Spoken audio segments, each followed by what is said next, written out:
সাত শ্রেণীর ব্যক্তিকে আল্লাহ তাআলা কিয়ামতের দিন তার সুশীতল আরশের নিচে ছায়া দেবেন, যেদিন আল্লাহর ছায়া, সেই ছায়া ছাড়া কোনো ছায়া থাকবে না।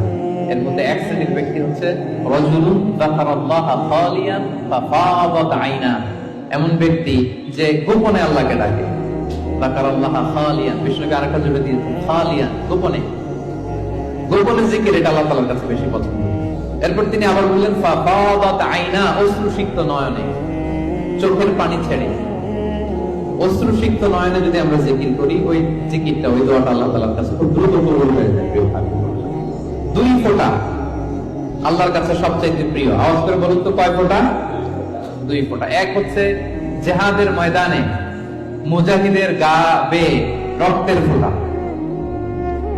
জিহাদের ময়দানে মুজাহিদের শরীর থেকে ঝরে পড়া রক্তের ফোঁটা আল্লাহর কাছে বড় প্রিয়।